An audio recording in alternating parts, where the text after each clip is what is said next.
Yo, yo, yo, what's good, YouTube? What's good? It's Stormybman, and I am back welcoming you to the Friday Night Chop Session with Stormybman. This is episode 117, and we are calling it The Furies Don't Abide by Rules. And this is for this Friday, July 23rd, 2021. And we are here to talk boxing, what's the latest and what's going down. And we pushed the show back a little bit this evening because there was a card on Showtime, a Showbox card, and we got a chance to check that out a little bit so we can talk about that a little bit as well. I want to welcome everybody that's out there. I see people are filing into the building. I want to welcome my co-host to the show, Boxing Conversations with Reggie Owens. How you doing this evening, Reggie? How's it going, bro? Oh, it's going good. It's going good, OG. Salute everyone in the chat. Yes, sir. Hey, man, were you able to check out the Showtime card? Yeah, I caught the fight. Yeah. And I tell you, Reggie, I had totally forgotten that that card was on tonight. I had actually heard someone mention it while I was listening in on one of I think it was Blue Blood Sports TV. Shout out to Blue Blood earlier, and he was talking about it on his air, and I was like, man, I forgot about that. So that's when I said, you know, I wanted to get that message to you, like, hey, let's try to get that card in before we do the show, so we have a little bit more boxing to talk about. And it's interesting because I really should have changed the title of tonight's show, because we're going to talk a little bit about these judges. And once again, Reggie, this evening we saw the judges get it totally wrong in the sport of boxing.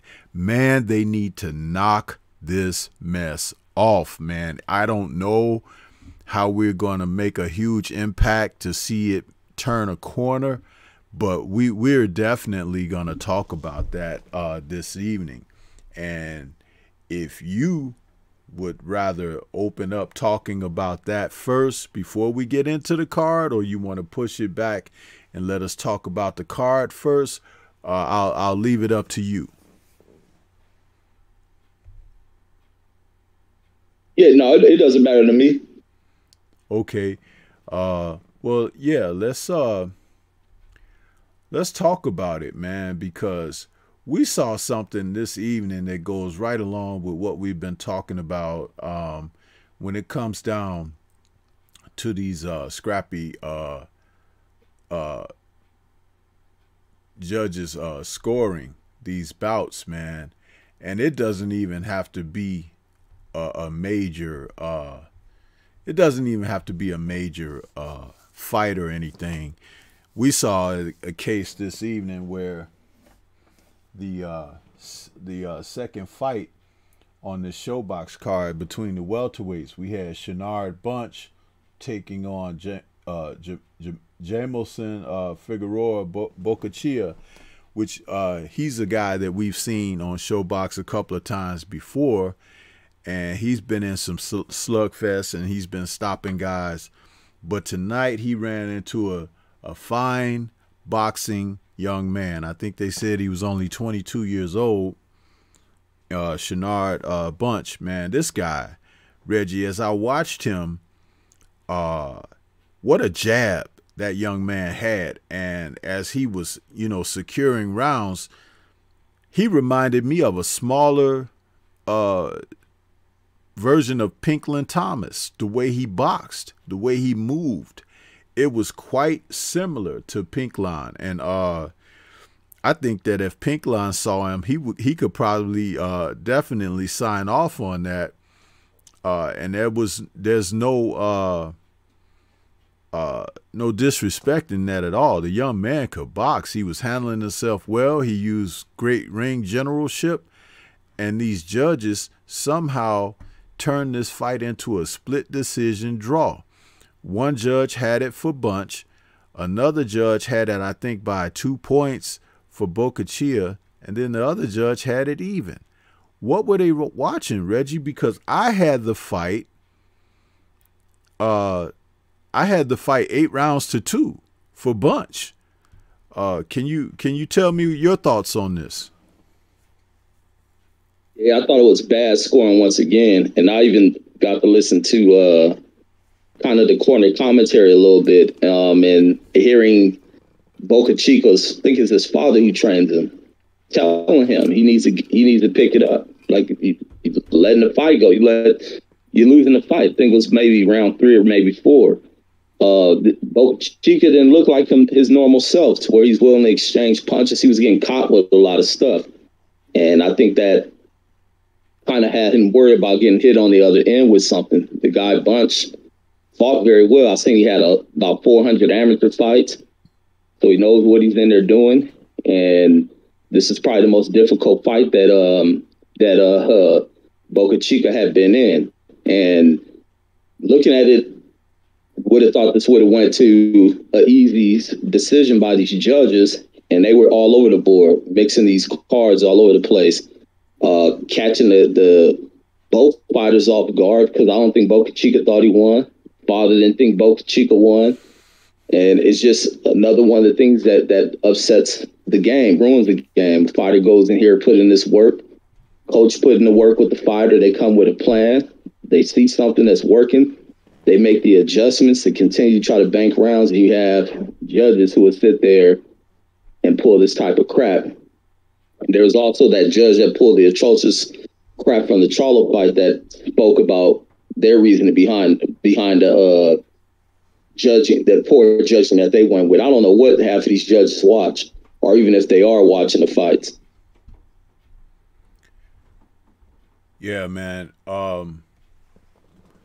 My thoughts are, like, it shows incompetency, really, because it, you know, if they're going to tell you before the bout what are the rules, you know, that they're basing judging on, they're not following up with that. Because if you give the fight by 2 points to Boca Chica, who didn't control ring generalship, his aggression was ineffective because the jab of Bunch was stopping him in his tracks, snapping his head back.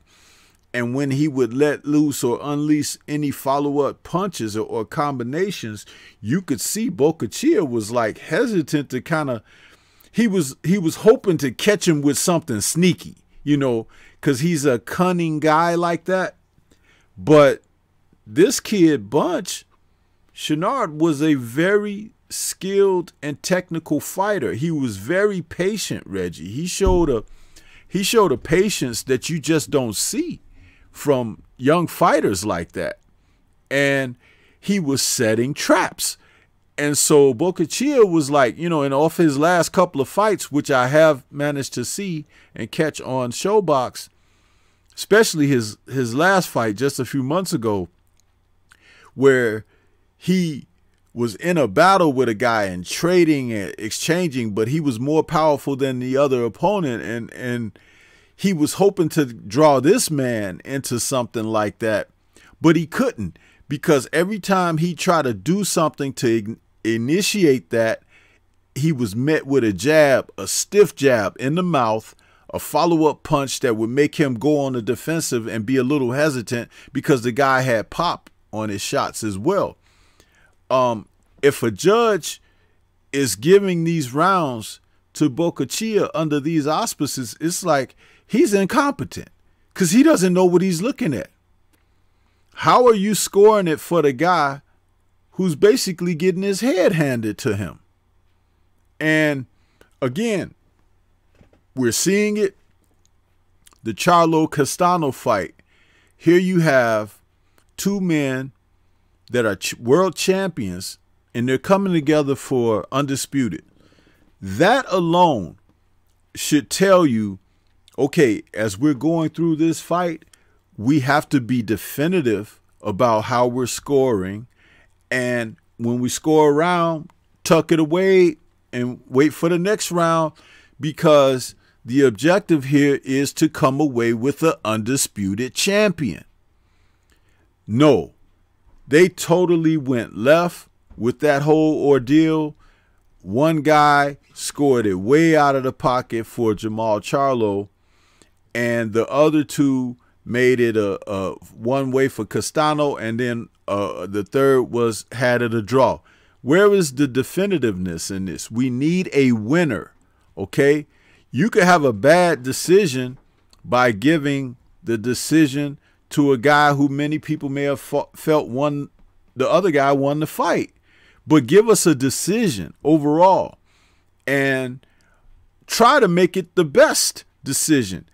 This fight right here, even though it wasn't for the same type of marbles as last week's fight, which was much more significant, being an undisputed title fight, it still shows you that they are not getting it right. And these names, we've talked about this, we discussed it, about these judges, we need to collect them and put them on like a chalkboard. So whenever they're scoring fights, we have to make sure that we mark their names, and when they give us one of those crappy decisions as far as their scorecard, boom, you know, and then if we begin to tally them up and you say, man, he's done like 6 or 7 fights where he's done this, we could petition and we can send that in to some of these sanctioning bodies and say, hey, look, we've done our research on these people.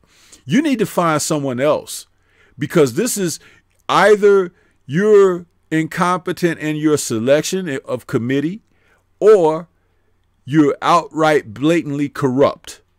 And therefore, when you if you want to put it out there in that sense, we have to be of the same ilk and speak it out here and put it out there and let people know, hey, if you have an interest in the fight, you got a fighter, whether he's your friend, associate, relative, or someone you just support in the sport or whatever. Listen, you don't want these judges judging your fights. And we're not saying that all of the judges are corrupt, but we're saying that there are quite a handful that they make a significant impact on the sport with these horrible decisions. And we saw it again tonight. That's my opening remark on it. Do you have something else to follow up with it? No, that's really all I got, man. I just think something needs to be done. There needs to be more of accountability, more policy that holds judges accountable as far as their ability to come back into the sport and work. Not sure how much they make to even talk about fines, or maybe even holding back purses from referees. Maybe some referees shouldn't get paid for egregious scorecards. But always think about the double-edged swords to things as well. But I think some things should be held back from these judges, man, especially if you're dealing with the possibility of corruption in the sport. If there's money being given up under the table, but they should definitely be pulled into a review tribunal, and it shouldn't be held in private meeting. It should be something that's public for fans that are, you know, heavily involved as far as participation in the sport. They should be there to watch this review hearing from a judge publicly to see what round by round, what this judge was viewing, what made him make a decision on giving this round to a fighter. They have to explain themselves, because some stuff is clear as day. And even the fighter he gave, going back to the Charlo fight, the fight he gave, the 117-111 fight, didn't even agree with the scorecard. Even Charlo knew that the card from that referee was a bunch of BS. But something has to be done, because it's becoming too much of a common occurrence in the sport. It's being something that definitely, you know, putting a black eye on a sport that's always having to prove itself over and over again. And then you get judges in here that go in here and do foolish and blind things. Are they really paying attention to this? Are cards being filled out Are they anticipating how they're going to mark a card? Those are the things that has to be kind of annihilated from the game. Like, you have to pay attention to what these judges are doing over there in those corners. Record these judges. Let's make sure they are focused 100% on what's going on. Are they in bad positions where they're seated? Can they use monitors? Because I think sometimes the views from what we watch on TV is way greater than what people may view who are in attendance at these fight events. I don't know. I just think, but with that ain't even an excuse, because a card that's just that wide blown is just atrocious, and it also speaks to who are the fighters that are commonly given these favors and cards. And I don't even like when I hear hometown cooking. I think that's a bunch of crap that needs to be taken away from the game as well. To where a fighter's fighting in his own his hometown, and he's getting favorable decisions, even in fights that they're closely contested fights. There are fights that get blown out in, and you got judges that are giving them rounds because they're from this town. That stuff needs to be gone. These judges need to be pulled from the sport and never allowed to participate in it. But that's my thoughts with that. Yeah, and we're seeing it so much, man. It's like, it's almost as normal, which I don't even want to use that term, but it is almost as like regular, I should say, as a referee being in the ring with the two combatants. How are you just, keeping a guy in the fight who's just not in the fight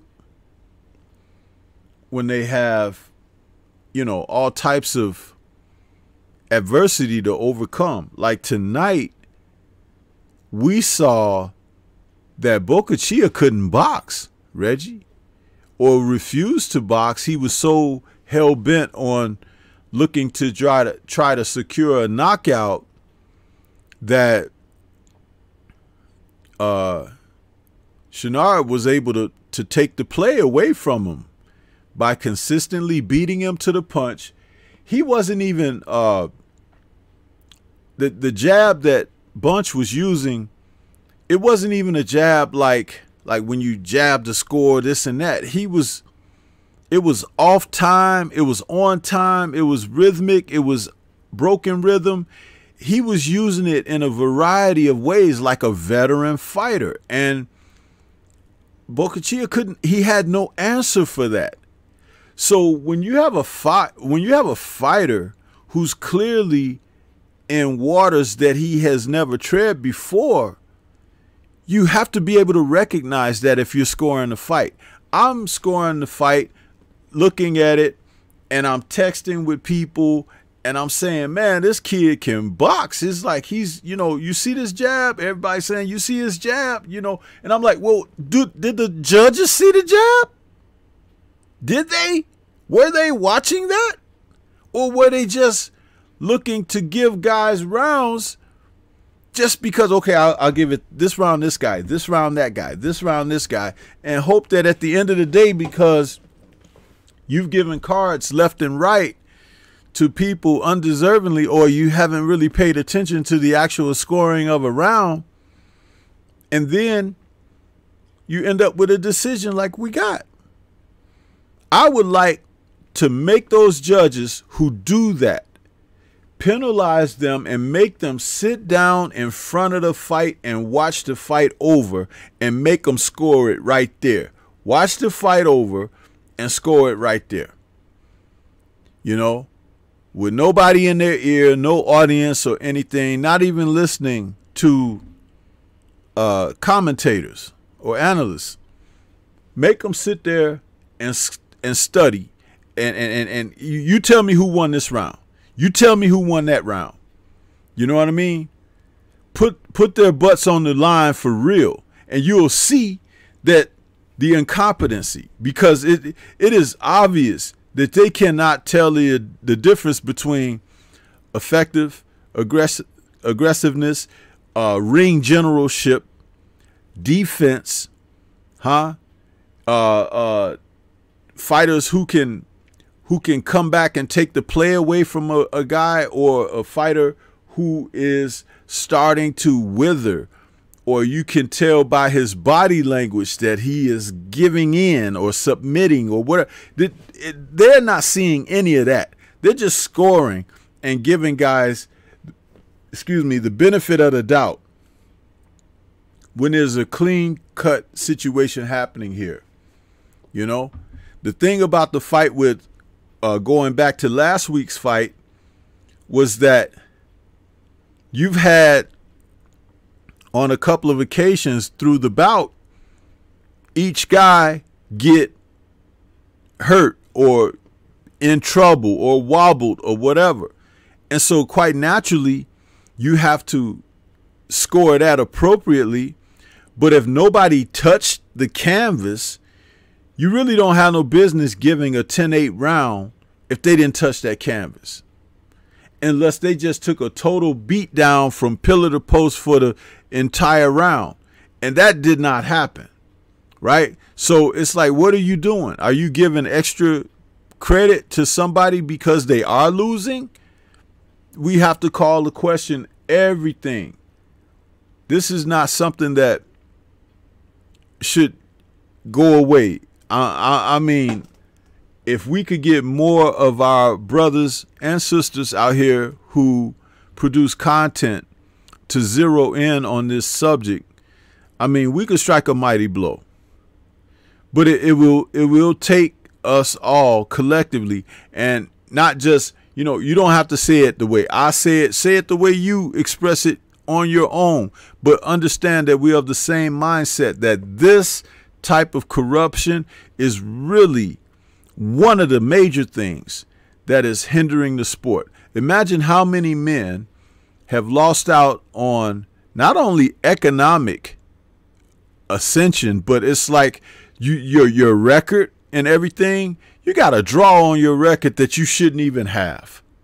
That was a win. And just because you were in a certain town or whatever, and a certain name on the promotional card, it's like, oh, well, we have to keep the house fighter in the fight.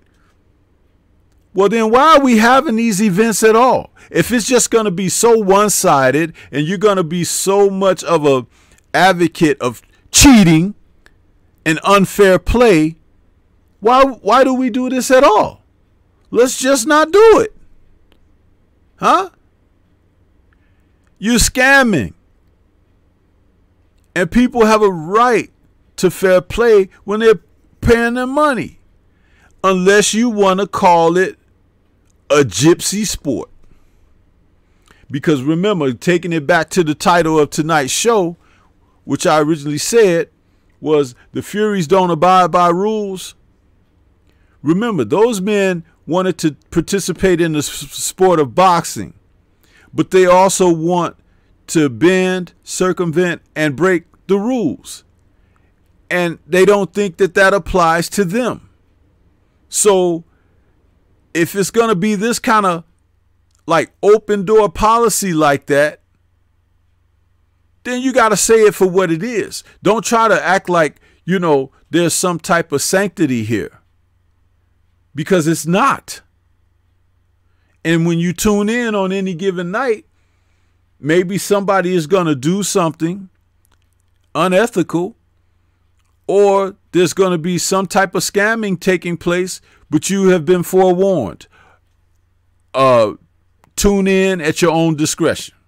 Huh? Just like they put a rating on a movie where you know you don't want certain small children watching it or whatever, then you should put that rating on this particular sport and say, you know, rated BS. Huh? And watch at your own discretion. So, and I'm not trying to be funny and make a joke of it, but I'm actually serious with what I'm saying in all of this. But my thought process and your thought process, or anyone out there listening, or someone else who's a content creator, consider this: holding these people's feet to the fire, man.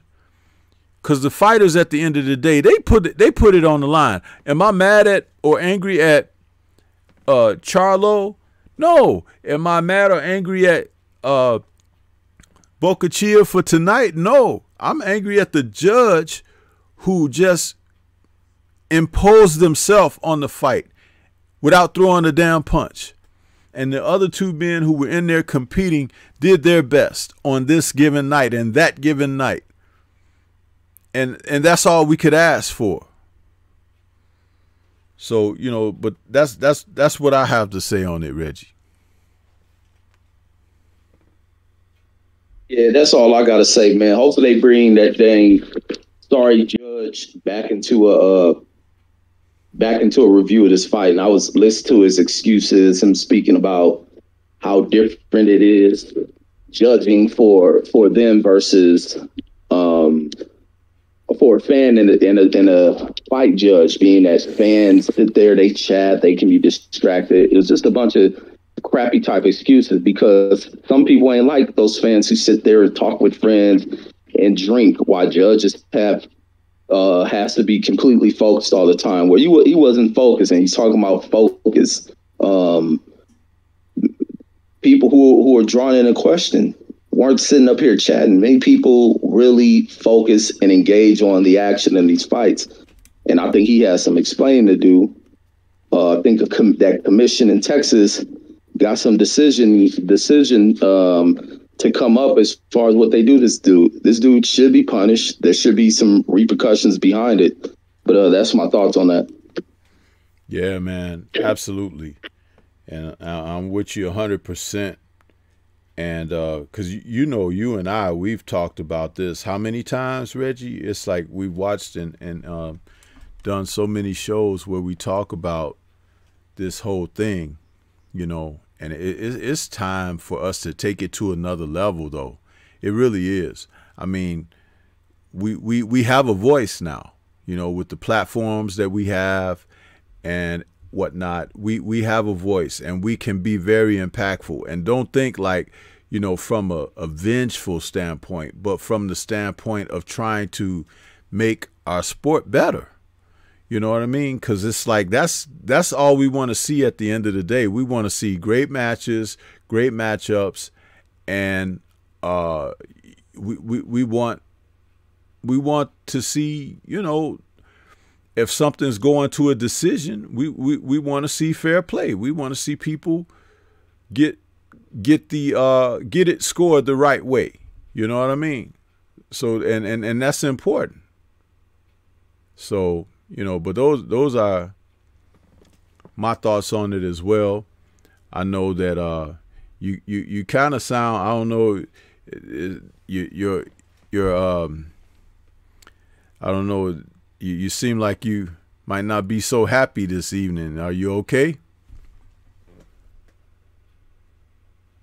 Yeah, I'm good. Yeah. I know it's a little later than we normally come on, but I just wanted to see if you was all right there. Talking about this card tonight, I was impressed with the matches. We had 3 of them. The first fight was featherweights, where we saw this guy Martino Jules against Avram Avarian, and that was a good scrape between those two guys. Jules was boxing very well, but Avarian, he was coming in with his head a lot, and he was trying to be physical, but he was, you know, he had a lack of boxing skills. And the funny thing about all of that was, you know, eventually Jules settled down and caught him coming in, but it was late in the fight, you know, when he caught him with that one shot that dropped him. But that's how you do those guys. You step back, give yourself some space and some angles, and you put it to him. And that was pretty nice, the way he finally got the guy down But I noticed that late in the fight that the referee didn't really want to take any points from the guy, but the guy was leading with his head all night long. What were your thoughts on that? Fights? I'm sorry, go ahead. You know, I was saying if that was one of the earlier fights, I missed it. I only caught the last 2 fights in this card. Yeah, it was 3, and that was the first fight of the night. It ended up Jules did win a unanimous decision, but that guy Avarian, he just was dirty. You know, he's really dirty. You could see it. He didn't have a lot of skills, and but Jules is a young man who boxing coming up, and I'm sure Showbox will be bringing him back. He's in the featherweight division. And like we already spoke earlier about the welterweight fight between Bocachia and Bunch, that was a darn good fight. What was your thoughts about the super middleweight fight that closed the show out? I liked that fight. I liked the way they didn't waste no time in that one. Sheen started that fight off real fast, man. He started off real fast. Here, one of the people outside the ring telling, I don't know if it was his trainer or not, but I'm assuming it was his trainer because he looked a little bit antsy, and the coach is telling him, calm down, man, calm down. And what really started to settle him down is his aggression, his fast start, the way he just came out the gates in that first round. He was getting caught with shots from Henderson. He was getting caught with some real solid shots from Henderson. Henderson began to kind of settle the fight down. He took his time with it. Sheen having to make readjustments because he was getting caught quite a bit off the ends of his punches. He'll throw something. Henderson was right there to counter him. Countering with some real good shots, man. I thought if Sheen would have kept that same type of aggression moving forward, he was going to end up getting dropped, or something was going to probably stop him. Begin to start to see him use more of his lateral movement, get his boxing in. He looked much quicker. He was definitely more quicker than Henderson. Henderson did a poor job of cutting the ring off, so it allowed Sheen, in my opinion, to kind of steal rounds from him with his ability to box, move around, and not get hit so much. He also had, matter of fact, he had Henderson hurt when, I think it was during one of their clinch, like when they're going in the clinch, he breaks out of the clinch, fires a right hand, he catches Henderson. Henderson's legs just kind of locked up. He didn't really show too much of a wobble, but it kind of froze him. Then started to see Sheen try to go up after him, but Sheen will smother his work. He'll end up going into a clinch when he had this guy hurt rather than firing off shots. But he did a pretty good job being able to make that adjustment of using his ability to kind of just dance around Henderson, to tag Henderson, move around. Henderson not having the greatest of footwork, and it cost him in that fight. But his counters were good, very solid, quick, strong jab. But his inability to fight and cut someone off, it ended up costing him in that fight. But I liked that fight. I thought it was a really good fight. The adjustments I saw Sheen have to make, that was a plus for him to be able to pull off this victory in this fight.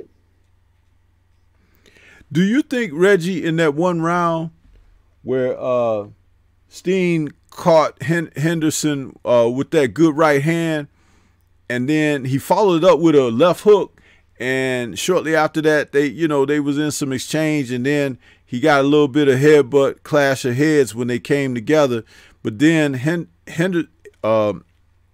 Henderson came back and hit him with a good shot. But the fight seemed to change at that moment as far as Henderson's output to me. It was like once he kind of got hurt a little bit, he became a little more apprehensive about mixing it up. He still was looking for his shots, but he didn't want to get in no exchanges. It was like but the only way for him to be successful was to exchange or to go in and get body work in, and he seemingly didn't want to do that. You know what I mean? And so did you notice that? It seemed like from that point in that one particular round, the fight changed. Yeah, I think it was the movement that affected him. He seemed to not be able to fight while switching angles and throwing off the shots. And he did a poor job of cutting the ring off. He just followed Sheen. And like I say, Sheen was very quick. Sheen was very, very fast on his feet. And Henderson seems to have to throw punches at specific angles. So with that guy moving around, it looked like it threw off his ability to really get off his work. Yeah. He kind of reminds me of that guy that fought out of the Kronk gym, and he now fights at heavyweight, but he fought James Toney. You might know who I'm talking about. I can't think of his name now, but I think in his last fight he fought Filip Hrgovic, and he's not really a heavyweight at all. He should be like a super middleweight, but he's an older dude. He did a bid, and he came back to boxing, but he's now campaigning at heavyweight because he's kind of out of shape and heavier. But he kind of Henderson reminds me of that guy, his boxing style. And I'm like, okay, everybody's not going to stand there for you. There are things you could do. You could slide over and hook to the body, slide over one way or the other, hook to the body, hook to the head. He wasn't doing any of that and didn't put himself in any kind of positive position to stop the movement of Steen. And Isaiah Steen was like, he has very quick hands.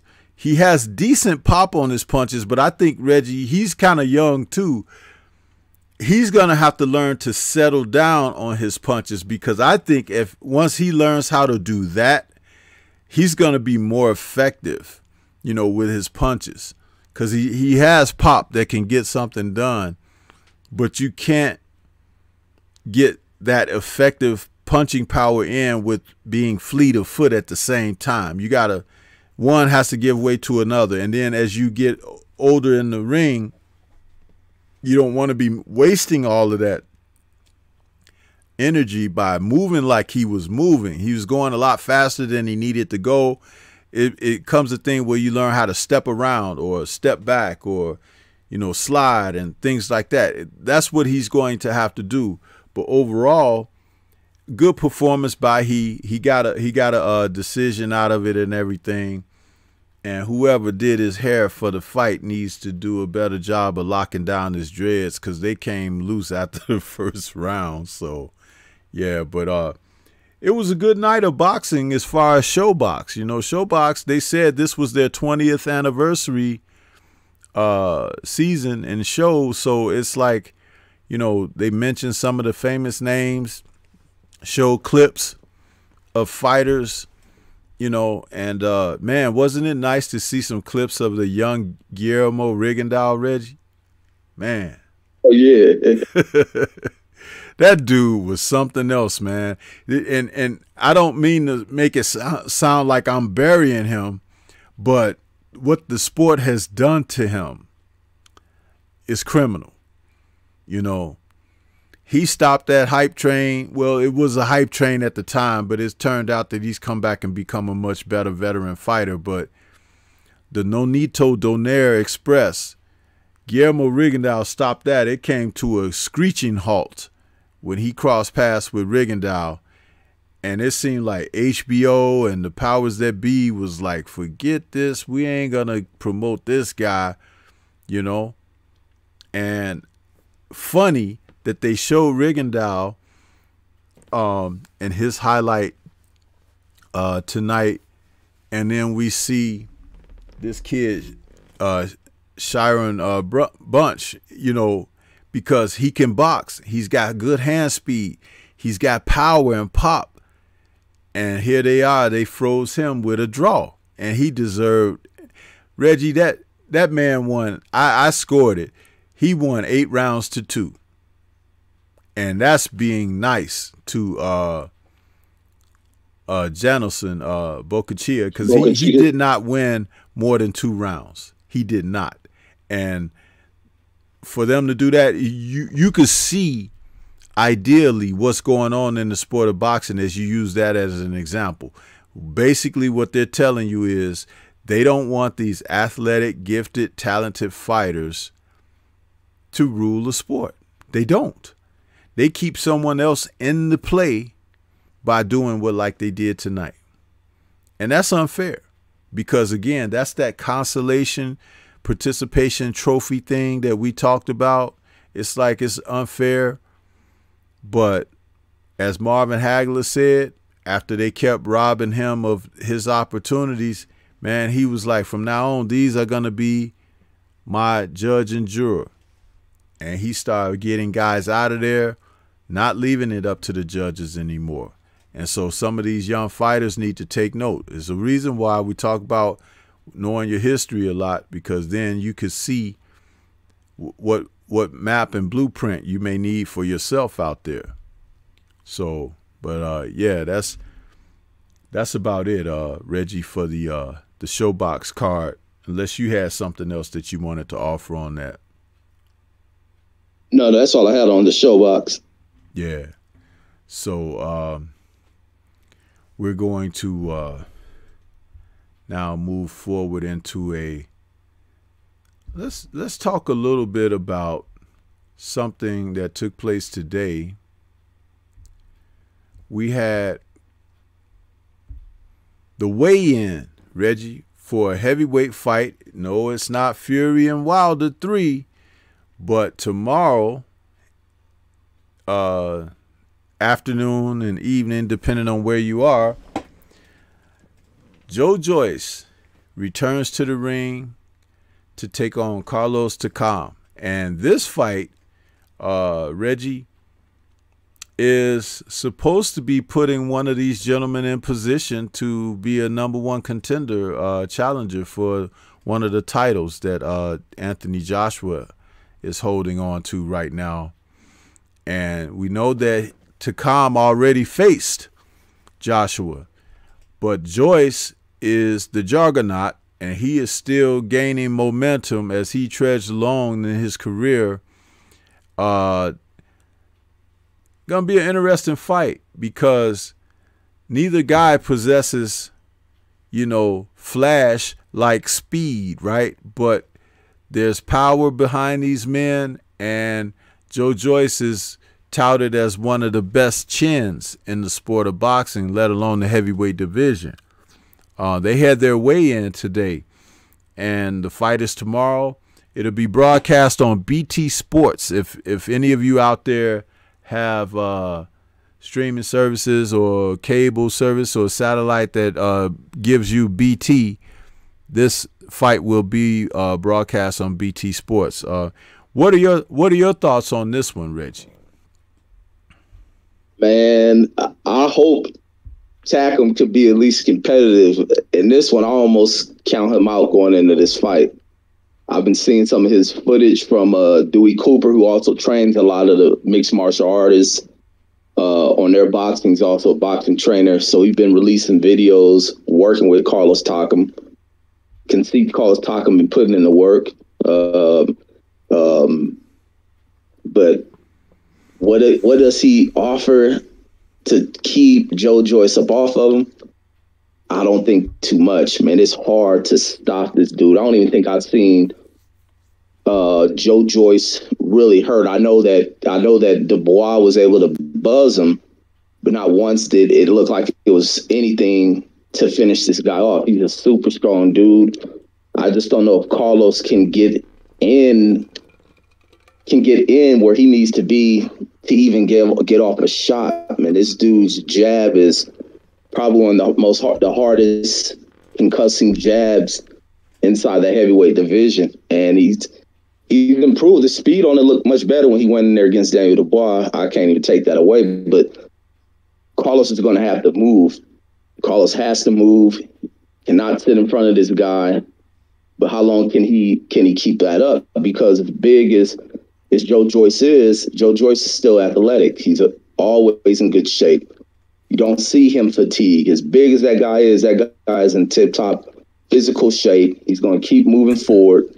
He's going to fight through the fight. His activity is there. Those punches are slow, but he can still throw 90 of them, 100 of them in a round. Like he's that type of dude, and he's well conditioned, big as a house, and I just don't know what Takem's going to be able to do with him. I don't see too much power from Takem based on the heavyweights he's fought, and I just think it's probably going to be something bad. I'll be surprised if he's able to do something to hurt Joe Joyce, but I kind of hate to discount him in this one, but I think I'm going to discount him in this fight against Joe Joyce. I think Joe Joyce goes in there, probably beats him the full fight, or he goes in there and stop him. Yeah, Takem, he's never really been noted for punching power. You know, he's a strong man, and you look at him, he's like one of those guys, kind of puts me in mind of Bruce Seldon. If you remember Bruce Seldon, who was a heavyweight who basically, you know, he made some hay in the sport. But when it came down to fighting the top echelon fighters, you know, he ran into trouble, you know. And Takam is kind of one of those guys. Remember, in the fight against AJ, AJ was like putting it to him pretty good early on. You know what I mean? He was putting it to him early on. And then as AJ got a little tired because he was carrying around all that muscle and weight, you know, and everything, Takam came on. He's a survivor in there, and it showed where he began to start to come on and do some things to AJ, and the referee steps in and stops the fight. I'm like, what are you doing? It was like, wait a minute. The dude was actually throwing some punches and fighting back, and the ref steps in and was like, that's it. I got the signal. So, well, but anyway, Takam is probably going to need the ref again in this one, because I think the Juggernaut is one of those guys, man, especially with his physical presence. Did you see them at their weigh-in, Reggie?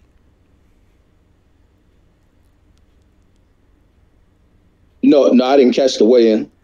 Okay, Takam is like 6'2", or maybe 6'1", right? But Joe Joyce is 6'6", man, easy.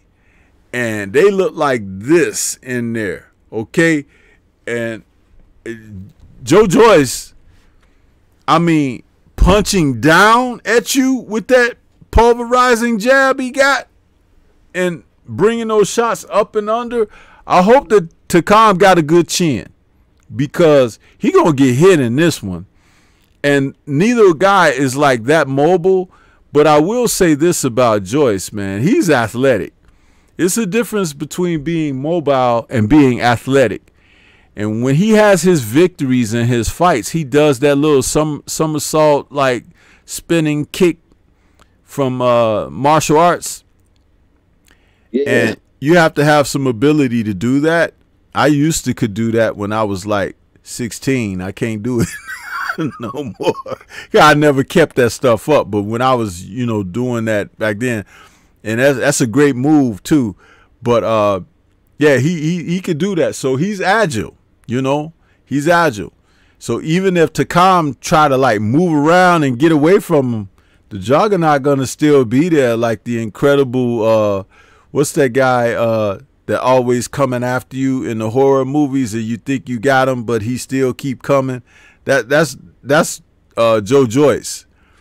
And because he's so big, Takam, he ain't gonna be able to get away from him. See, AJ is not really mobile either, you know, and I don't even consider him agile, but Mr. Joyce is. He's just a little ponderous. And that's a great word for him, Reggie, because a lot of people call him Slow Joe and all of that, right? But he might not be fast, but he has a quickness that he uses that you can't see from outside the ring. You have to be in there with him. And you be wondering, like, why can't guys get away? Remember when he took Bryant Bye-Bye Jennings out? It's like Same thing. It's like you can't get away from a guy like that. It's like a wave that just keeps coming on and coming on and coming on. But I look to tune in to watch this one. Do you have any intention of watching it or just catching a replay or something? Yeah, because that's why I was when I heard you say something BT Sport, I'm like, how do we watch it here? Yeah, through streaming services, you could. BT Sports is, I know, like there are some apps that are out there. I'll see if I know my man L Dub.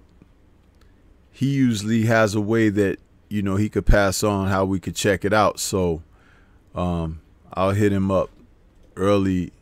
It's a little late now, early tomorrow, and see if he could put us on to how to get it. But yeah, BT Sports is, and they have several channels too, because they cover so many different sports. They have soccer and racing and all of that. So, but yeah, man, it's gonna be interesting. I don't know that TOPCATZ makes it to the final bell. I think it's a 12-round eliminator. I could be wrong. It could be 10 rounds, but if it's a 12-round eliminator, I don't expect TOPCATZ to go the distance, Reggie. I really don't. I expect him to be up out of there before the final bell. So yeah, see, that's why I say I didn't want to discount TOPCATZ, but I think I may have to. I don't see him being able to do anything in this fight. I just think that guy is too strong. Joe Joyce, way too strong, and he's on a mission. I don't think he's gonna allow too many people to stay in his way. I really want to see him and Anthony Joshua too, man. I think that's a pretty darn good fight, Reggie. Joe Joyce and Anthony Joshua, because they are both kind of got that roboticness about them. But see, we know Joyce can take it, and we know that AJ can't. So it's like that's an interesting fight. And will AJ, you know, opt to fight him the way he fought like Ruiz in their rematch? You know, try to stick and move, stay out of the way, stay safe, so to speak, you know. And I think that's his best bet. But eventually you get tired when you move around like that, you know. And that's where AJ is going to run into some problems. You get tired moving around, trying to, you know, stay alive. So we'll see. But hey, man, let's just, you know, let's just see what happens. So, but yeah, those are my thoughts on that. And if you want, like I said, I hit L Dub up, and then I'll let you know what he says. And that's all I have on that one as well. Okay. All right. Well, let's go on to this other fight that has been talked about over the past 48 hours now, Reggie. It's been said that there is movement in the welterweight division with the WBO saying that Terrence Bud Crawford has to face Showtime Sean Porter in a fight. You know, they I guess reinstalled him as the #1 contender for the WBO belt at welterweight or something. But now this fight is, you know, proposed. They said they have 30 days to come to some kind of agreement or whatever. And if they don't by then, it'll go to a purse bid or something like that. What are your thoughts on this, Reggie? I'm glad that the sanctioning body has stepped up enforce this. I'm glad, but the other unfortunate side of it is that it took this to get Terrence Crawford a fight that people want to see. And the sanctioning bodies need to do more of this. Fighters fight those top-rated guys that are out here.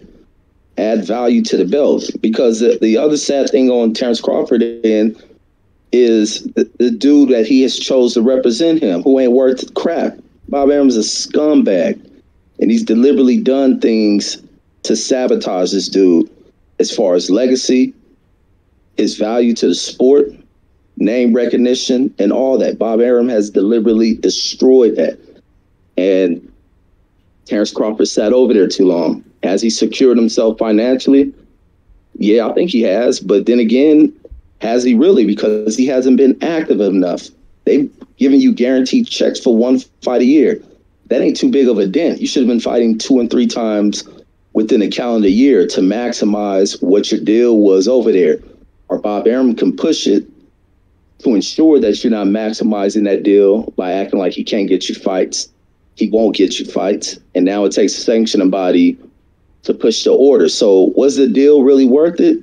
From a guarantee standpoint, yeah. But in order for that deal to work, you need to be fighting multiple times in a year. And Crawford hasn't. I don't even know if Crawford's fought twice in a calendar year. I don't too much remember the activity from Terrence Crawford. I think he fights is often as Gary Russell. No, he's more active than Gary, but he's fighting like once a year, and it's not really against anyone. So you haven't maximized that deal. You should have broke out of it. Got with somebody that represents you better. Should have been with Al Heyman. It's saying just because Al Heyman's a black guy. This is because Al Heyman has a better track record as far as his way of doing fair business for everyone that's involved, every kind of stakeholder in the game. The fighter comes out very well. He's going to take his cut. The fans are going to come out very well. And even the business partners are going to come out well. But the fighter overall benefits from it. But you got to stay more active into getting someone who wants to get you to fight. There's so many fights that we heard out here for Terrence Crawford that has fallen apart based on some bull crap that Bob Arum comes up with. Then Bob Arum was on Fred's show when he's on there talking about some big announcement for Terrence Crawford, which he wouldn't announce. Then he comes out, he's talking about Pacquiao. And then that crap doesn't happen. Because why? Bob Arum comes with one of the most delusional, buffoonish, devilish reasoning behind not making this fight for this dude once again. Talking about he's not willing to take the risk to make this fight because he doesn't feel that Terrence Crawford is worth it of value. He's trying to go over here and, beg for the Saudis to give him the money for it. But he wasn't willing enough to put up a Pacquiao versus Crawford fight. You're going to generate money regardless from that fight. The thing is, Bob doesn't want to pay this kid above what the minimums to that guarantee. Crawford ain't never really made nothing greater than the minimums of that guarantee. So they have ultimately played themselves. Where he comes from, it's a good deal. But did he maximize that deal? Heck no. You lived in the shallow end of that damn deal. You didn't even go into the depths of it. And Bob Arum deliberately did that because he refuses to pay this dude. He has banked all his money on these other fighters who come from other regions outside of the United States. That's my thoughts on that. Yeah, and Bob has really shown, for whatever reason, Bud is his whipping boy. He's the one that Bob doesn't work for at all, and is probably the most talented guy that Top Rank has as far as veteran champions over there. They got a lot of young guys who are unproven yet and that are on the come up, but he's got to be the one veteran guy that is the most talented in that stable over there. And it's absolutely insulting how this man has been handled and how Arum has decided to publicly disgrace him and admittedly say he's in the red with Tyson Fury, but say things about Bud like I could have bought a house in Beverly Hills with the money I lost on the guy. Or what kind of homes or cars or investments could you have made with the money that you lost on Fury? Huh? Because, see, don't forget the title of this show this evening is The Furies Don't Abide by the Rules. So even Bob, who got in bed with Fury, probably end up with herpes too.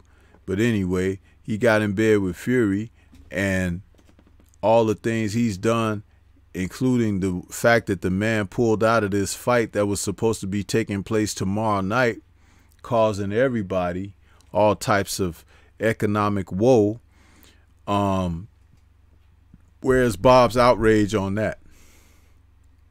Where's his coming back and saying something to be vindictive or to have teeth and bite for Fury? And this whole excuse that was given of why they broke camp and everything, how they then show him out and about publicly and everything. And where is the ethic in all of this? It don't exist, which is why, again, anyone that want to hinge on any word that this man says, you know, that's up to you. But I don't feed into that BS that comes out of that old man's mouth. Because I remember the days and times when he and King were going at it big time, you know, and they had it out for each other. And Bob's not a nice guy, and King wasn't a nice guy. And I ain't trying to sugarcoat anything, but I'm going to say this. King knew how to put his fighters out there and make that money. And he knew how to put on cards and put multiple names on cards to boost the revenue. And so everybody gets some change in their pocket. And Christy Martin has come clean and said, hey, you know, I ain't never had a problem with him paying me and getting the money. I've heard stories and everything, but I think that if you're on top of things and on the up and up and where you know, realize certain things, then of course you may not have the problems that some other individuals have. That's just like you could have a bank account and I could have a bank account and everybody in the chat could have a bank account, but I'm certain that everybody manages their money differently. Some may make far more than we do, but can't save $1.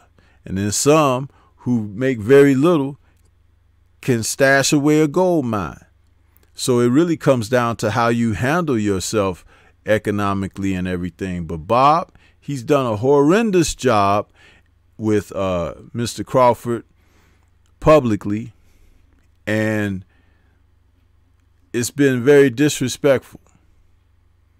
How he said, but he saved none of that venom for Mr. Fury. And what Fury has done is far worse than anything that Bud Crawford has done. Far worse. Bud Crawford hasn't even done anything in the zip code of what Mr. Fury has done. I was listening to various stories, Reggie and chat, about people being unhappy about this event that will now not take place this weekend, tomorrow.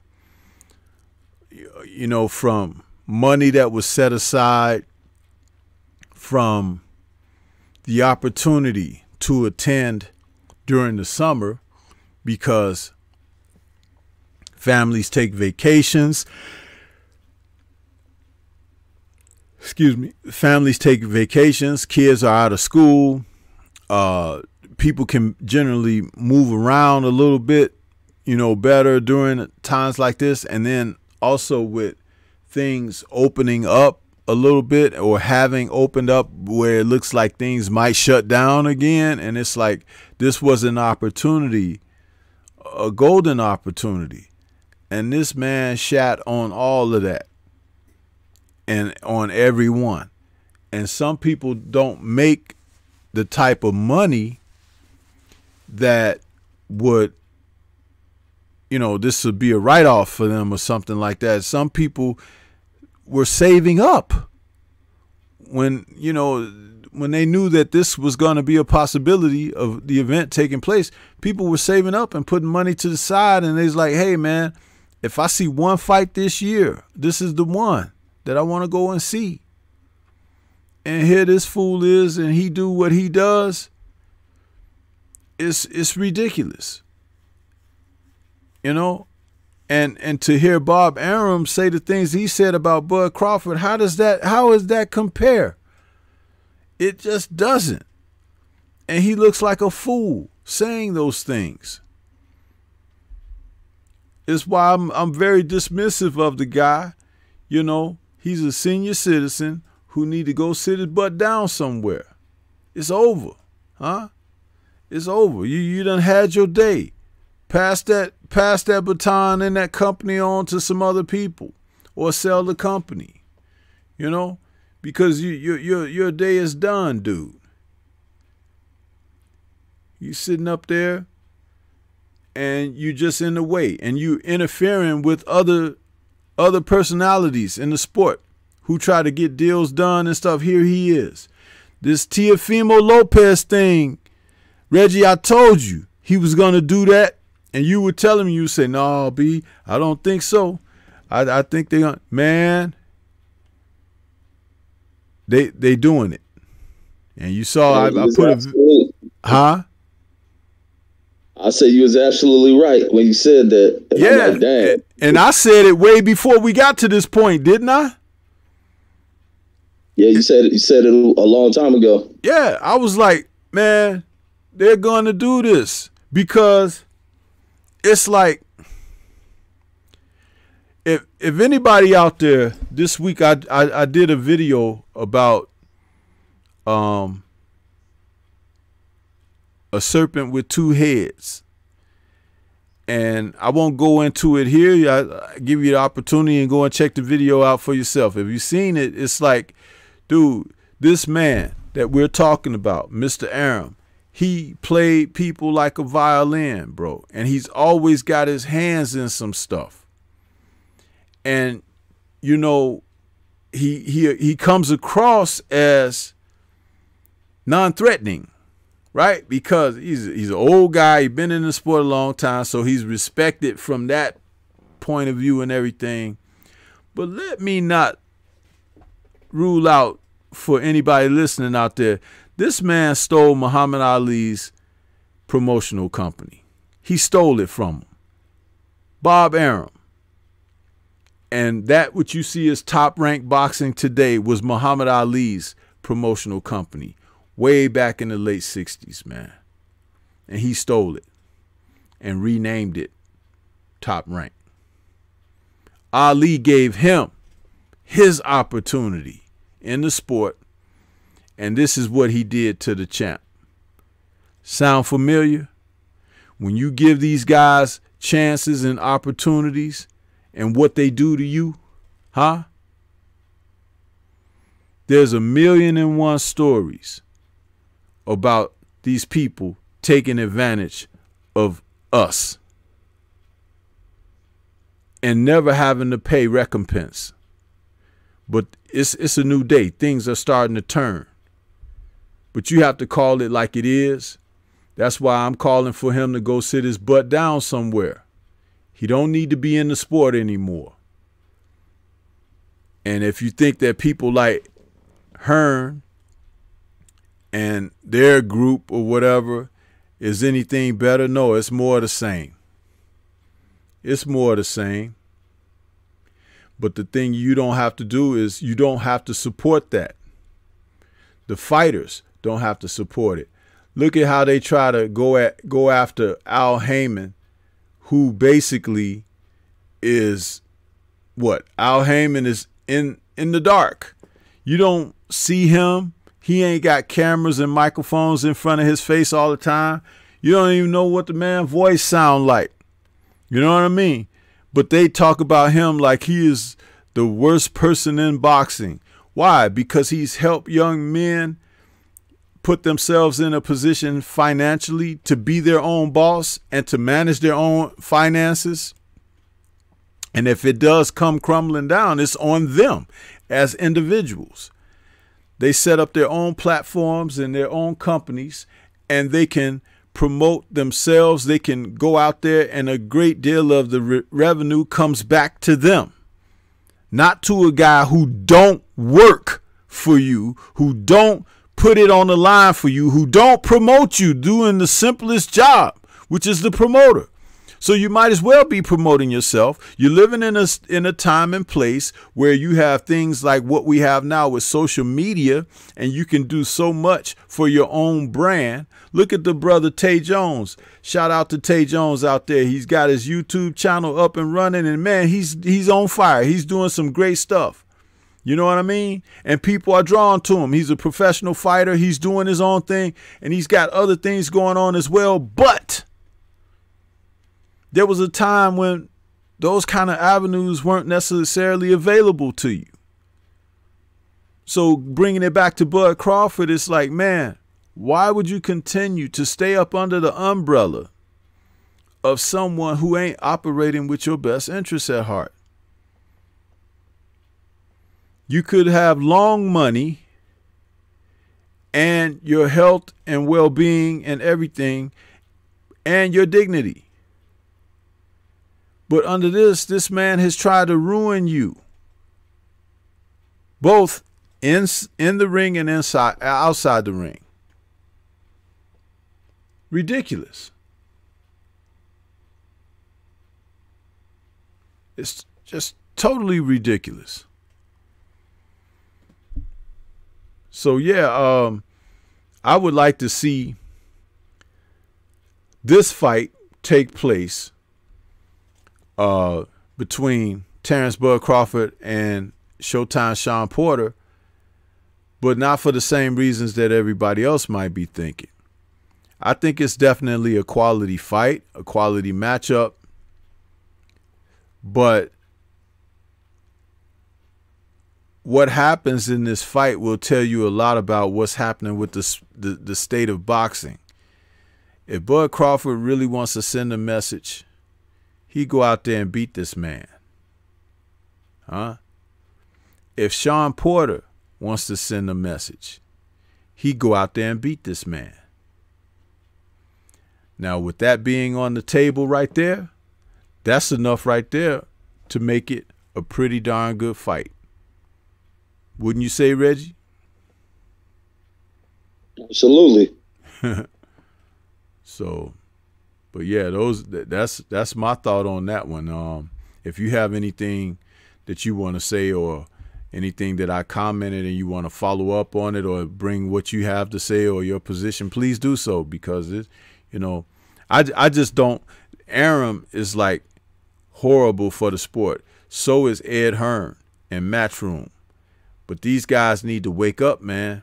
They really need to wake up. Independence is something that reflects strength, huh?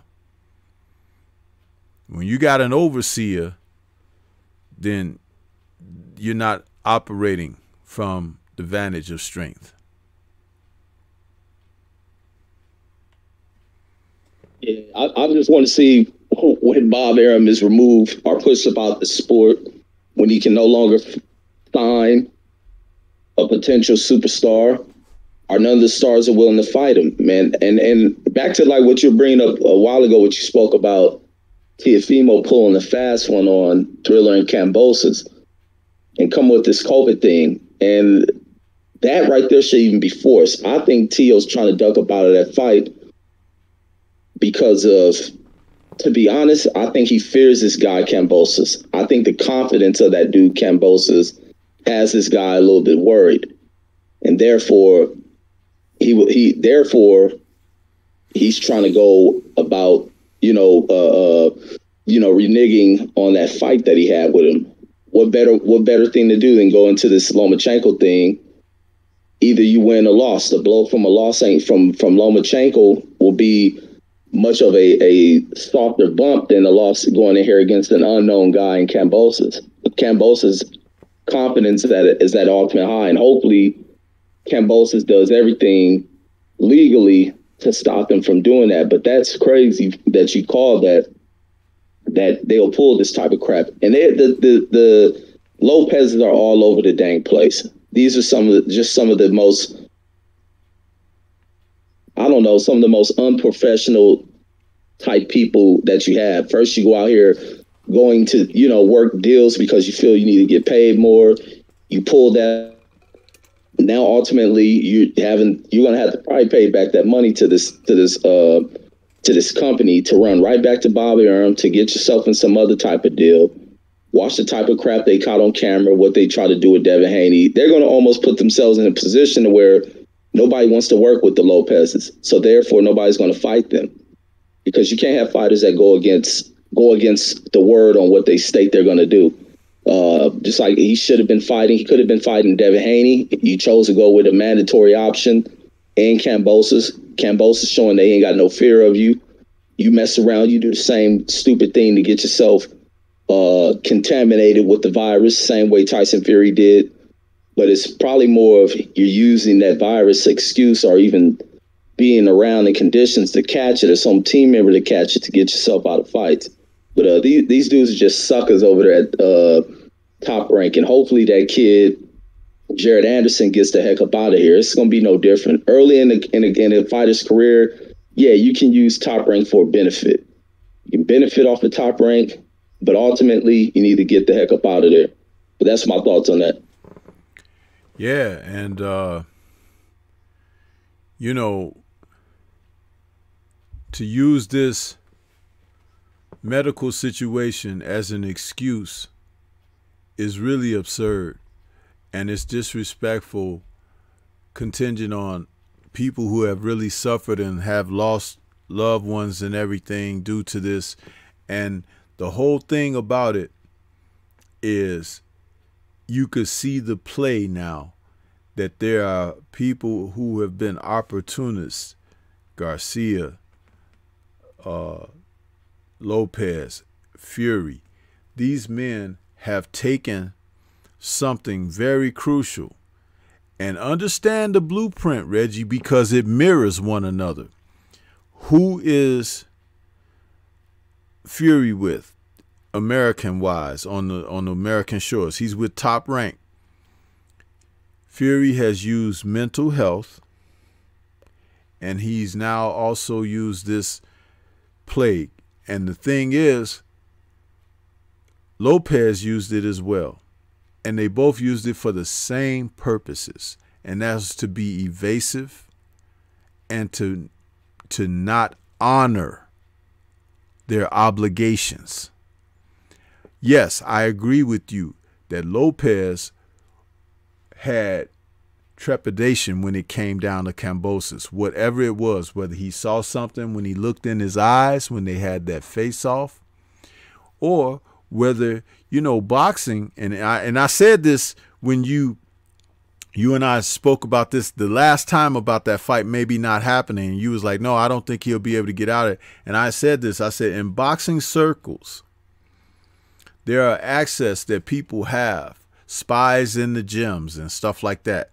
And a lot of times with a big fight on the horizon, and I consider Lopez and Kambosos was going to be a big fight before a lot of other fights, because Lopez is hot off of his victory over Lomachenko, and Kambosos is a #1 contender for one of those belts.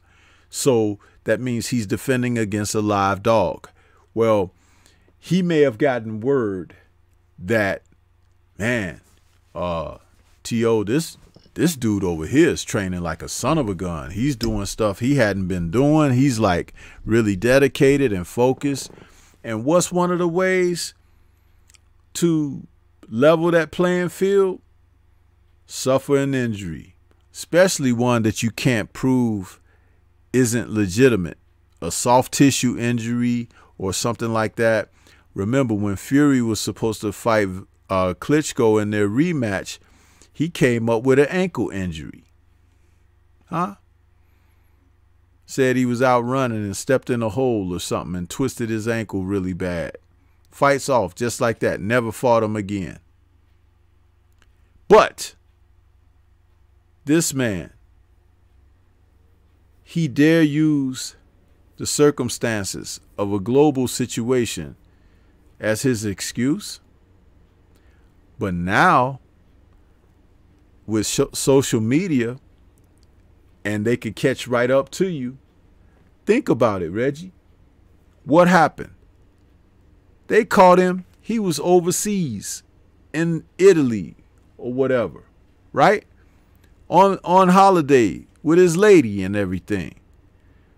But they had reported, otherwise. So that was shot down right away. Now, Fury camp, same thing. Something has supposedly swept through their camp, right? And everybody's saying they don't have nothing. They ain't got, but this was the word. So we're pulling out of the fight. And don't forget, he's used mental health too as a crutch. Huh? He said he was going to donate the entire first purse he had to mental health. Did he ever do that? I don't think he did. But I bet the dope man got a nice percentage of all of that. Huh? Yeah. But that's what they do. So you're seeing it play out right before your very eyes. That this is what they do. And how they try to come about putting the public at a place of vulnerability, playing on your sentiment. Garcia, and I'm talking about Ryan Garcia, he came up with mental health problems too, didn't he? Dude, that's nothing to play with.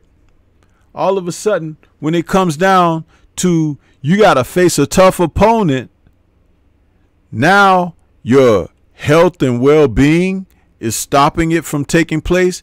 You're in the wrong sport, buddy. Because your health and well-being is on the line when that bell rings. Huh? So maybe you need to find another line of work.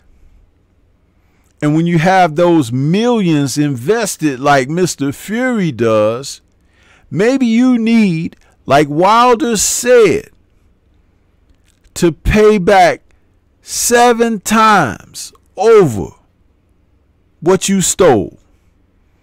And what did he steal, pray tell? He stole ethic. He stole dignity. He stole virtuity. That he stole all of that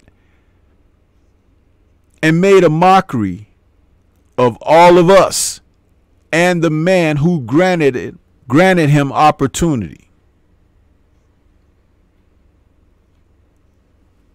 This, as Watcher just said in the chat, is one of the most cowardice things that you could do.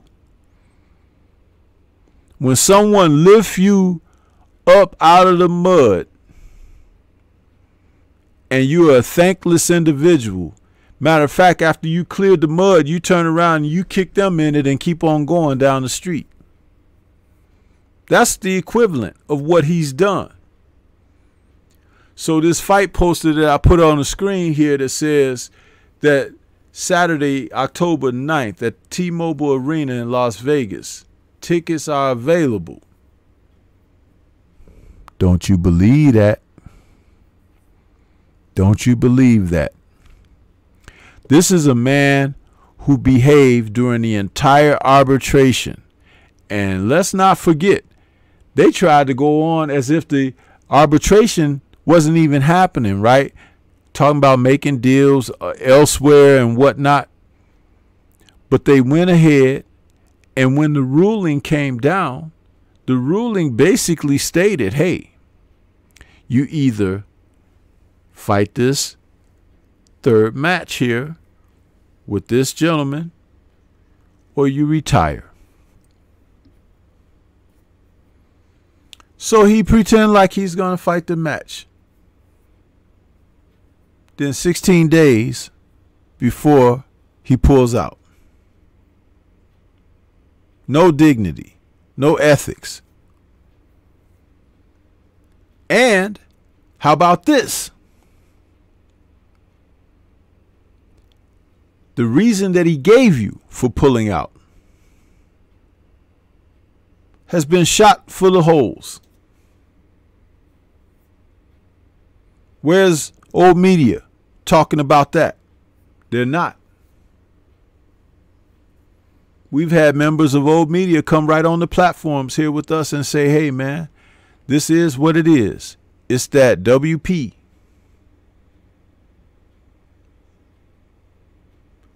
And they schedule a new date. In the fall, people are back in school, back from vacations, back into their jobs and everything. Ain't nobody gonna be able to go over there to watch this now. Especially after the money that they done lost. Some instances, people are not getting a refund on a great deal of the chunk of money that they shelled out for this. This man has stirred the pot so badly that all the contents have spilled over the stove and everything. Put the pilot out. Now gas is just seeping through the burner. Huh? That's what he's done. Where's Bob Arum talking about him? Huh? Nowhere to be found. But these guys collectively, Fury, Tiafimo, Ryan, they're all of the same ilk. They're doing the same things. They're under the same umbrella. And it is time for the paying public, the boxing public, pundits, supporters alike, to start seeing it for what it really is. This is BS. And you know what? You don't have to take it. Remember, it was Arum who stated, boxing fans are like rocks. You can kick them in any direction and they'll go. That's what he thinks of you. And that's what he thinks of your money. But this is not going to happen. It's not going to happen. You know why? Because, as I stated in the title, the Furies don't abide by the rules. They don't. You heard him say 3 weeks ago, I'm like Houdini. I did a video on that as well. Because Houdini was an escape artist. He did some tricks and things like that, but he was known for escaping things. You put him in handcuffs, or you put him in a straight jacket, or you put him in different things. You bind him or whatever. He's always able to escape and elude. So when this man says something, please listen to him. He's telling you exactly what the deal is. He ain't BSing you. That's real.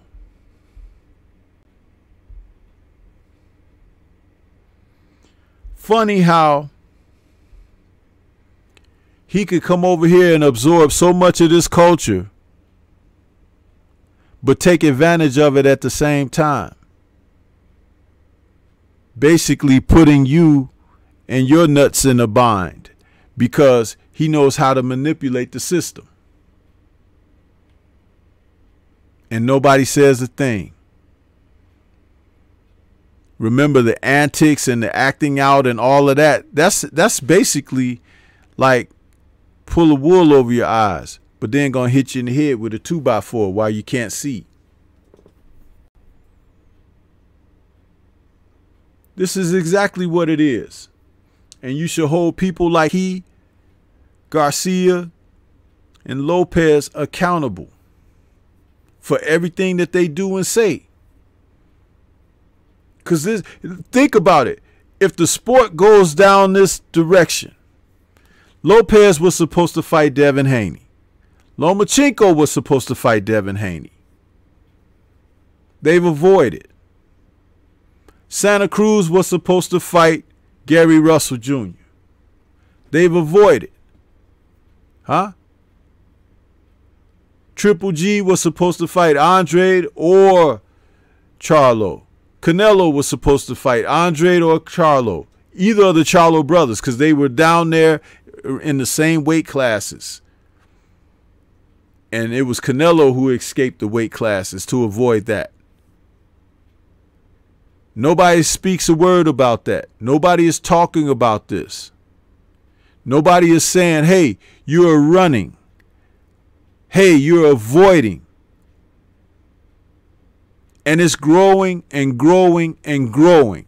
And it's so disrespectful for the participants of the sport who really are trying to carve their niche.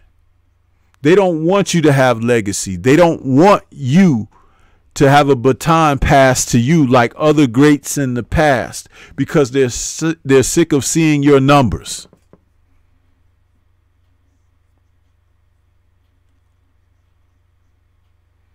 They had to conspire to take this man's heavyweight title. They attacked him from several avenues. And then act with negligence as if it never happened.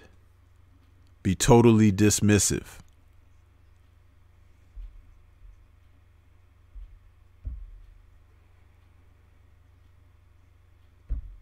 Cheating in boxing?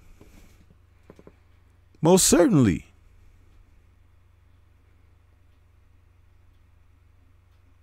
There's always been cheating in boxing. Who you think learned how to cheat first? Oops. Did I say that? Yeah.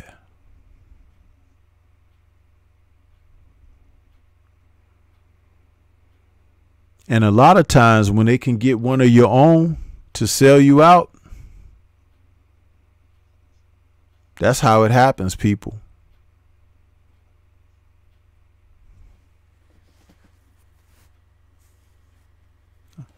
I'm sorry, Reggie, I went on a little long-winded there. But just like I said about the Kambosos-Lopez fight, I said that they were going to do this. And Arum is definitely at the root of that. This fight, this third match between Wilder and Fury, will not take place. I would love to be wrong, but I don't think I am. Not in the least. We've seen how everything has played out.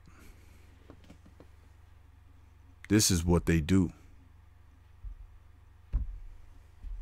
It's just that they're no longer interested in hiding things anymore. They put it right in your face.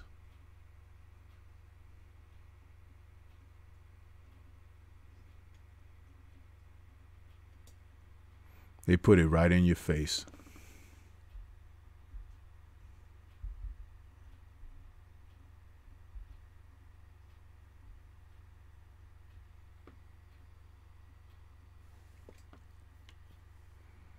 Absolutely right. Good shit.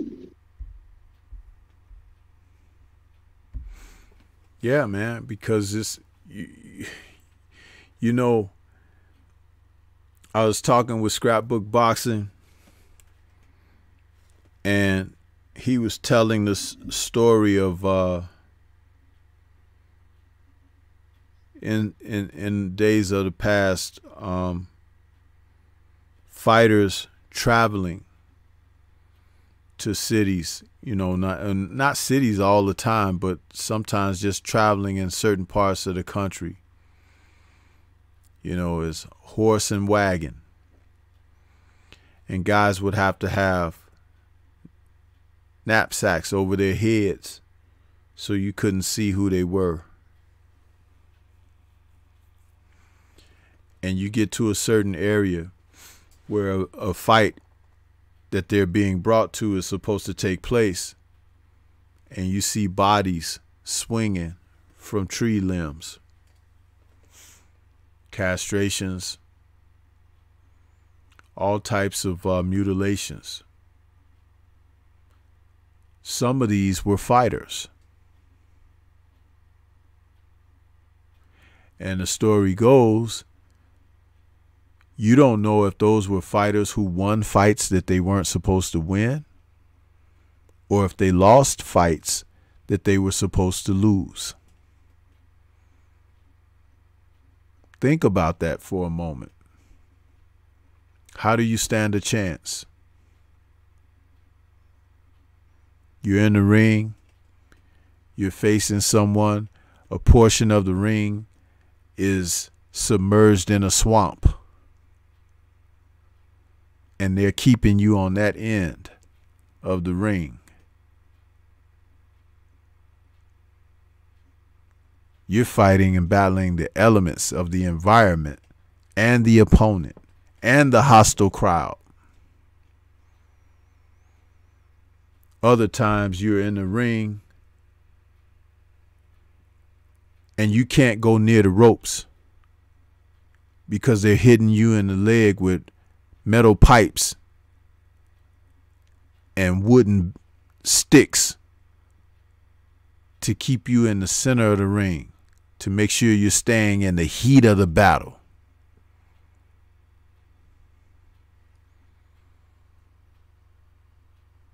This is what they do, and they've been doing.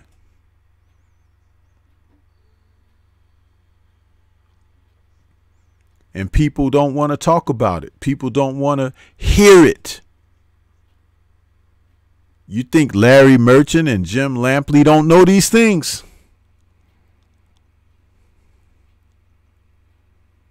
You think Bob Arum don't know these things?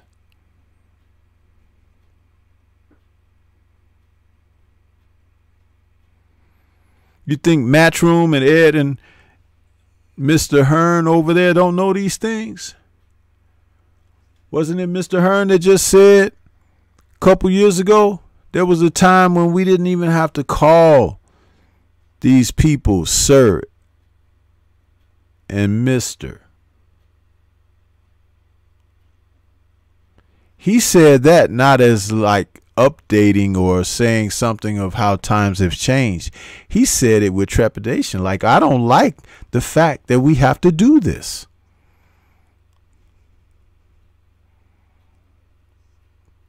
Disrespect. That's what that is.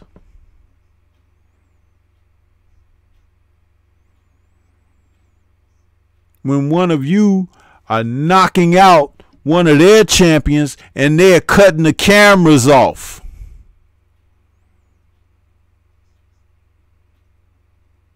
When Gil Scott Heron saying the revolution will not be televised, that's what they were doing. They were stopping the masses from seeing the truth, the real. Shut the camera off.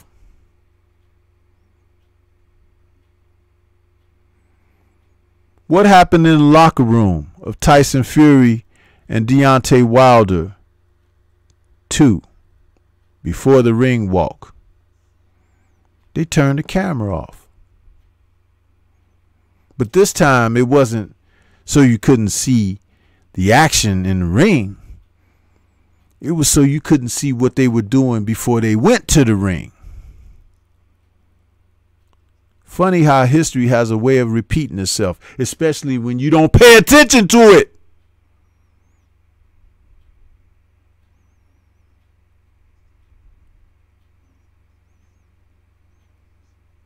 And you can look and you can see something is wrong. Something is wrong with this man, and something is wrong with that man's gloves.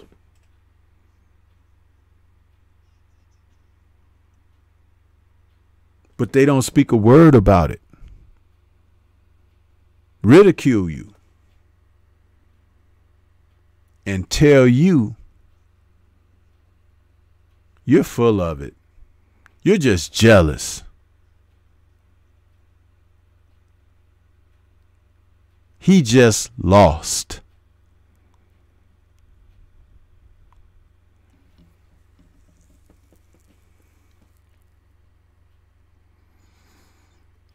They don't abide by rules.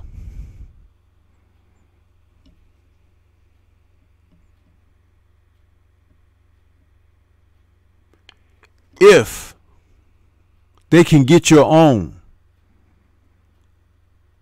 to speak, you'll be more accepting. So they get people like Steven,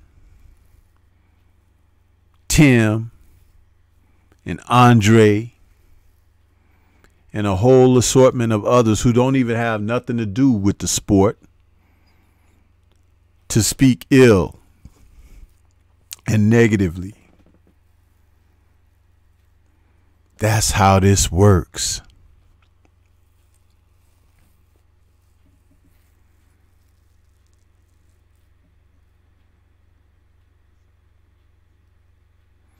There's a special place for people like that.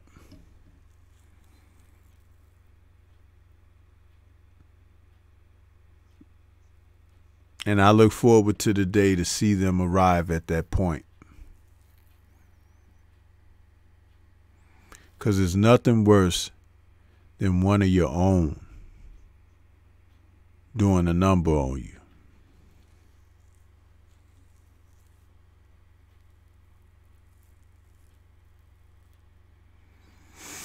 If Deontay Wilder was such a bum,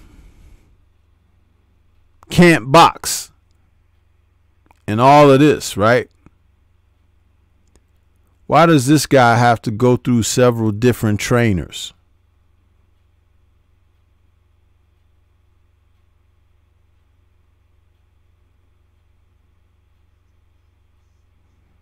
Why does he have to seek out assistance from, I'll tell you, because criminals work in concert together. When somebody want to do something wrong, they always got to get another party to be a part of it with them. They'll even talk a good game of, hey, why we are doing this and how it can benefit us or make us go from here to there or whatever. But the fact of the matter is, if something goes down, they just don't want to go down alone.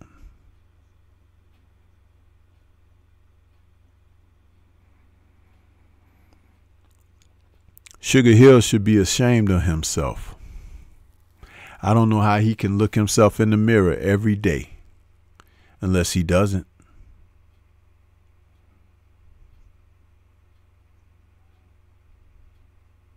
And as great a trainer as his uncle was, he still went over there and trained Vladimir and Vitaly,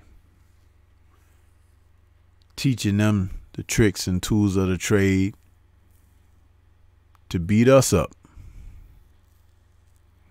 And when I say us, I'm talking about American fighters.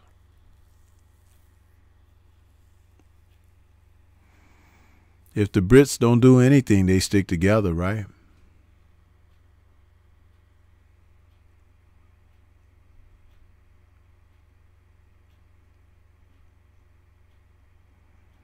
But I think I've said enough on that, because I think that many people, including listening out here, don't give a damn and don't care.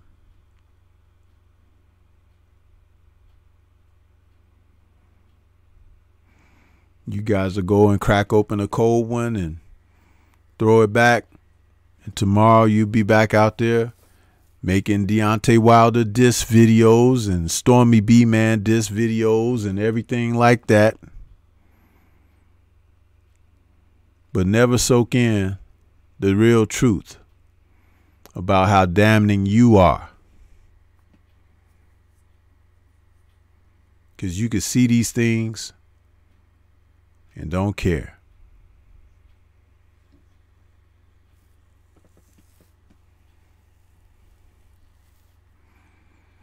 That's all I got on that, Reggie.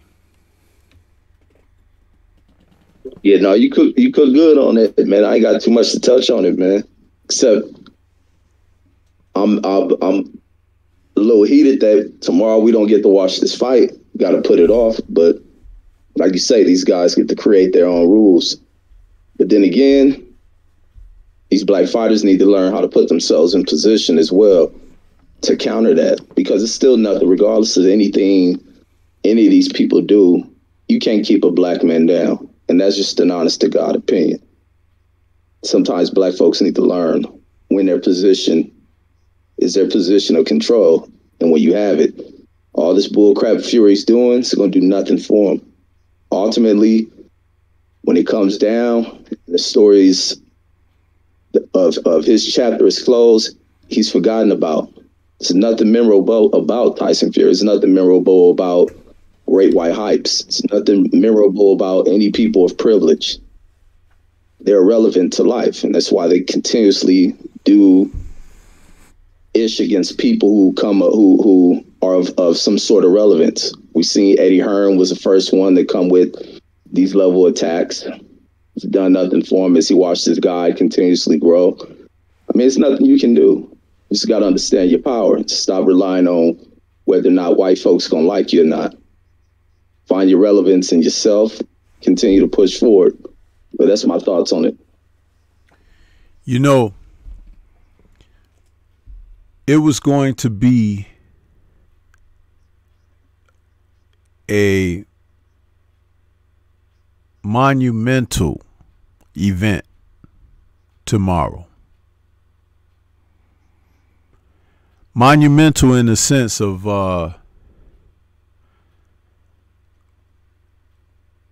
anticipation,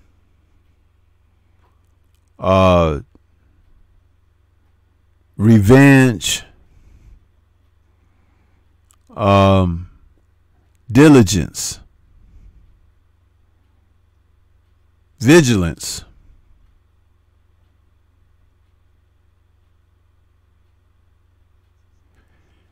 And the public has been robbed of that. Everything that makes the sport exciting,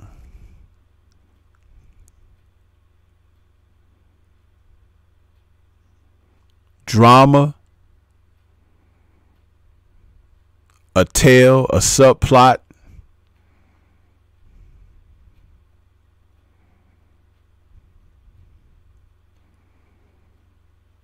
because another entity is trying to control the narrative. But this can't be controlled. It can't. No matter how many bad decisions, how many controversial draws. And let's not forget, the first fight ended in a draw, which was unjust within itself. See how they give life to the dead?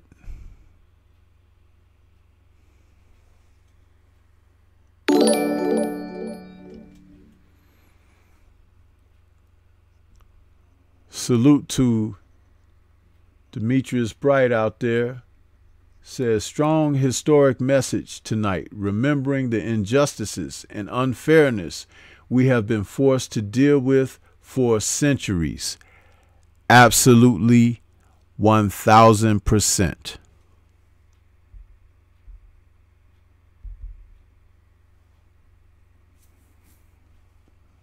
1000%, brother.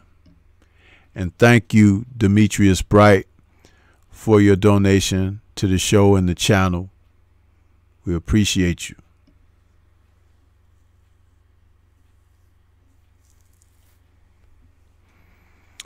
But it's getting late, Reggie. Why don't you go ahead and let's have some final thoughts, man, and we'll get on up out of here, let people go on and enjoy their weekend. Yes, sir. Yes, sir, man. Another good show. Good topic. Just unfortunate week. No fight that we should be having, prolonging it, but boxing will continue. We'll get back to that fight, man. But that's all I got. We'll catch you guys on the next one. Peace. Yes, sir. And I just want to say to everybody that tuned in to this evening's show, that title was thought of for a specific reason, because I had talking about the proposed fight that was supposed to take place tomorrow night, all the way up until we got there. And that was taken out of my hand as well. But I still found a way to speak on it and attach it to everything else that's going on in my own little way. And I hope that someone got the message on this. And I hope it opens some eyes. Just be mindful, be careful, and be aware. But yeah, this is Stormybman. And for my man Boxing Conversations with Reggie Owens, we're going to get on up out of here. For those of you who are able to tomorrow to check out the fight between Joe Joyce and Carlos Takam, hope you're able to do it. Enjoy yourself. And we'll figure it out if we're going to have a post-fight show on it or not. We want to make sure we can be able to check it out first, though. Like I said, it'll be broadcast on BT Sports. So, just know that, people, because everybody don't have that opportunity to tune in to BT. So, but we're going to get on up out of here. Enjoy your weekend. Peace, and we will catch you on the next one. Peace. Peace.